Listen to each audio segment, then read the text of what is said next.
ಎಲ್ಲೋದ್ನಪ್ಪ ಮಕ್ಕಳಪ್ಪ ಅಂತ ಎಲ್ರು ಕೂಡ ವೆಯ್ಟ್ ಮಾಡ್ತಾ ಇದ್ರು. ಆತ ಏನಾದ್ರು ಊರೇನಾದ್ರು ಬಿಟ್ಬಿಟ್ನ ಎದುರುಕೊಂಡು ಅಂತೆಲ್ಲ ತುಂಬಾ ಜನ ಪ್ರಶ್ನೆನ ಮಾಡ್ತಾ ಇದ್ರು. ಬಟ್ ಇದೀಗ ಕಾರ್ ಒಳಗಡೆ ಕೂತ್ಕೊಂಡು ಹೆಂಡತಿಯ ಜೊತೆ ಅಂದ್ರೆ ಹೆಂಡತಿ ಗಾಯತ್ರಿಯ ಜೊತೆ ಮುಕ್ಳಪ್ಪ ಕೂಡ ಲೈವ್ ಬಂದು ಮಾತನಾಡಿದ್ದಾರೆ. ನಮಗೆ ಕಿರಿಕಿರಿ ಮಾಡಬೇಡಿ, ನಾವು ಆರಾಮಾಗಿದ್ದೀವಿ, ಚೆನ್ನಾಗಿದ್ದೀವಿ, ಯಾವುದೇ ರೀತಿಯ ಲವ್ ಚಿಯಾದ್ ಅನ್ನೋದು ಇಲ್ಲ. ಅವರು ಅವರ ಧರ್ಮದಲ್ಲಿಯೇ ಜೀವನ ಮಾಡ್ತಾರೆ, ನಾನು ನನ್ನ ಧರ್ಮದಲ್ಲಿಯೇ ಜೀವನ ಮಾಡ್ತೀನಿ. ನನಗೂ ಕೂಡ ಹಿಂದೂ ಧರ್ಮ ಅಂದ್ರೆ ಇಷ್ಟ. ನಾನು ಕೂಡ ಹಲವಾರು ವಿಡಿಯೋಸ್ಗಳನ್ನ ಮಾಡಿದ್ದೀನಿ, ಒಳ್ಳೆ ರೀತಿಯಲ್ಲೇ ತೋರಿಸಿದ್ದೇನೆ. ನಾವು ಪ್ರೀತಿಸಿ ಮದುವೆಯಾಗಿದ್ದೇವೆ, 3 ವರ್ಷದಿಂದ ಪ್ರೀತಿ ಮಾಡ್ತಿದ್ವಿ, ನಮಗೆ ತೊಂದರೆಯನ್ನ ಕೊಡಬೇಡಿ, ನಾವು ಚೆನ್ನಾಗಿದ್ದೀವಿ. ಯಾವುದೇ ರೀತಿಯ ಬಲವಂತವಾಗಿ ನಾನು ಗಾಯತ್ರಿಯನ್ನ ಕರ್ಕೊ ಬಂದಿಲ್ಲ, ಆಕೆಯೇ ಬಂದಿದ್ದಾಳೆ ಎನ್ನುವಂತ ಒಂದು ಮಾತನ್ನ ಮುಕ್ಳಿಯಪ್ಪ ಸ್ಪಷ್ಟಪಡಿಸಿದ್ದಾರೆ. ಜೊತೆಗೆ ಈ ರೀತಿಯೆಲ್ಲ ಸಮಸ್ಯೆಗಳು ಮತ್ತೆ ಈ ರೀತಿಯೆಲ್ಲ ಸುದ್ದಿಗಳೆಲ್ಲವೂ ಕೂಡ ಕೇಳಿ ಬರ್ತಾ ಇದೆ, ಎಲ್ಲವೂ ಕೂಡ ಶುದ್ಧ ಸುಳ್ಳು, ದಯವಿಟ್ಟು ಯಾರು ಕೂಡ ನಂಬಕ್ಕೆ ಹೋಗ್ಬಿಡಿ ಅನ್ನುವಂತ ಒಂದು ಮಾತನ್ನ ಮುಕ್ಳೆಪ್ಪ ಅವರು ಕಾರೊಳಗಡೆ ಕೂತ್ಕೊಂಡು ಮಾತನಾಡ್ತಾರೆ.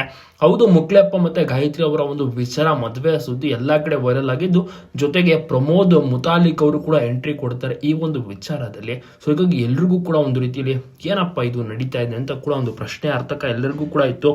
ಗಾಯತ್ರಿ ಅವರ ತಂದೆ ತಾಯಿ ಕೂಡ ಈ ರೀತಿ ಹೇಳಿಕೆಯನ್ನು ಕೂಡ ಕೊಟ್ಟಿದ್ದು, ಅದನ್ನು ಕೂಡ ಸ್ವೀಕರಿಸಲ್ಲ ಅಂತ ಕೂಡ ತಿಳಿಸಿದ್ದಾರೆ ಗಾಯತ್ರಿ ಅವರು.